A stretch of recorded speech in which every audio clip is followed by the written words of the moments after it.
ഏത് മതമാണ് സത്യം? ഏത് വിഭാഗമാണ് ശരി? എല്ലാ മതങ്ങൾക്കും അവകാശപ്പെടാനുള്ളത് തങ്ങളുടെ മതമാണ് ശരിയെന്നുള്ളതാണ്. അതിൽ തന്നെ എത്രയോ വിഭാഗങ്ങൾ വേറെയും. ഓരോരുത്തർക്കും പറയാനുള്ളത് ഞങ്ങളാണ് സത്യത്തിൻ്റെ വാക്താക്കളെന്നാണ്. എന്താണ് യാഥാർത്ഥ്യം? എവിടെയാണ് സത്യം?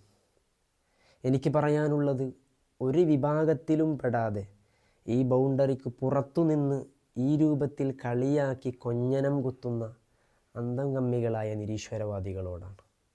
ഈ പ്രപഞ്ചവും അതിലുള്ള എല്ലാ വിസ്മയങ്ങളും ഒരു സുപ്രഭാതത്തിൽ പൊട്ടിമുളച്ചതാണെന്ന് വിശ്വസിക്കുന്ന ഏറ്റവും വലിയ അന്ധതയിൽ നിന്ന് കണ്ണു തുറന്ന് ഏറ്റവും പ്രധാനമായി ദിവ്യത്വത്തെ അംഗീകരിക്കുന്ന, ഇതിനെല്ലാം ഒരു സൃഷ്ടാവുണ്ടെന്ന യാഥാർത്ഥ്യത്തിലേക്ക് ആദ്യമൊന്ന് മടങ്ങി വരിക. എന്നിട്ട് നമുക്ക് ചിന്തിക്കാമല്ലോ, എന്നിട്ട് നമുക്ക് പഠിക്കാൻ അവസരമുണ്ടല്ലോ. ബഹുദൈവത്വമാണോ, ത്രിയേകത്വമാണോ, അല്ല ഏകദൈവ വിശ്വാസമാണോ ശരിയെന്നത്? അതിൽ തന്നെ ഏതു വിഭാഗമാണ് ശരിയെന്നും? ഇവിടെ മനസ്സിലാക്കേണ്ട മറ്റൊരു കാര്യം, ഇത് പരീക്ഷണത്തിൻ്റെ ലോകമാണ്. ഇവിടെ എല്ലാ വിഭാഗങ്ങളും ഉണ്ടാവും.